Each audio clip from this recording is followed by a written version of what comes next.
Hello hi friends, ఈ video వచ్చేసి farmers గురించి.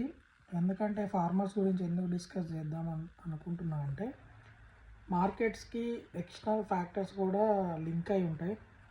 Mostly geopolitics, inflation and farming as well. ఎందుకంటే 140 crores పీపుల్ ఇన్ఫ్లేషన్ తక్కువ ఉంటేనే మార్కెట్స్ పెరగడానికి ఎక్కువ ఛాన్సెస్ ఉంటాయి. బట్ వచ్చే అప్డేట్ న్యూస్ ఏంటంటే, మేజర్గా రైన్ఫాల్ కొంచెం తక్కువ ఉంటుంది 2026 జూన్లో అని ఒక ఎస్టిమేట్స్ వస్తున్నాయి. దానికన్నా నేను ఎక్కువ భయపడేది ఏంటంటే, యూరియా అండ్ డిఏపి, ఈ రెండు ఫెర్టిలైజర్స్ ఇండియాలో ఉన్న ఫార్మర్స్ మ్యాసివ్గా యూజ్ చేస్తారు. అండ్ దాంట్లో యూరియా యూసేజ్ అనేది 3 times హయ్యర్ ఉంటుంది డిఏపి కన్నా. Nearly 16 metric tons as per data.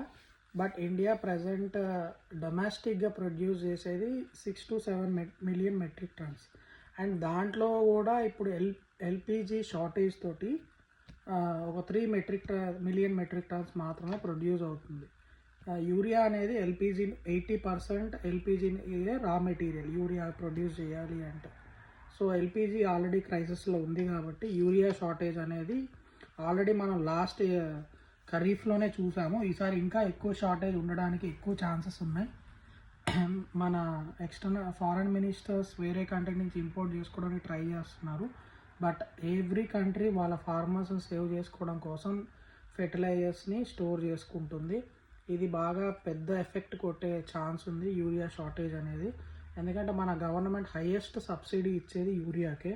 Urea normally 1800 to 2200 price ఉంటుంది. బట్ ఇండియన్ గవర్నమెంట్ 300 లోపు 266 రూపీస్కి మాత్రమే ఇస్తుంది. సో ఈ సబ్సిడీస్ని మారుద్దామంటే ఈ గవర్నమెంట్కి ధైర్యం సరిపోవట్లేదు. ఎందుకంటే అది ఫార్మర్స్లో చాలా నెగిటివ్ ఇంప్రెషన్ తీసుకెళ్ళిద్ది అండ్ నెగిటివ్కి వెళ్ళిద్ది మొత్తం. అండ్ డిఏపి మీద రీసెంట్గా సబ్సిడీ కొంచెం తగ్గించేశారు. అది నియర్లీ 1800 to 2000లో సేల్ చేస్తున్నారు. దానికి ఎక్కువ సబ్సిడీ లేదు, బట్ దానివల్ల దాని యూసేజ్ తక్కువ ఉంది. బట్ మేజర్గా ఈ 2 ఫెర్టిలైజర్స్ హైయెస్ట్ యూసేజ్ ఉంటాయి ఇండియాలో. ఈ యూసేజ్ తగ్గించుకోవాలి అని ఫార్మర్స్ని రికమెండ్ చేస్తున్నారు, కానీ వాళ్ళకి అదర్ ఆపర్చునిటీ లేదు, యూజ్ చేస్తూనే ఉన్నారు. ఎందుకంటే అది యూజ్ చేయకపోతే ప్రొడక్టివిటీ రాదు.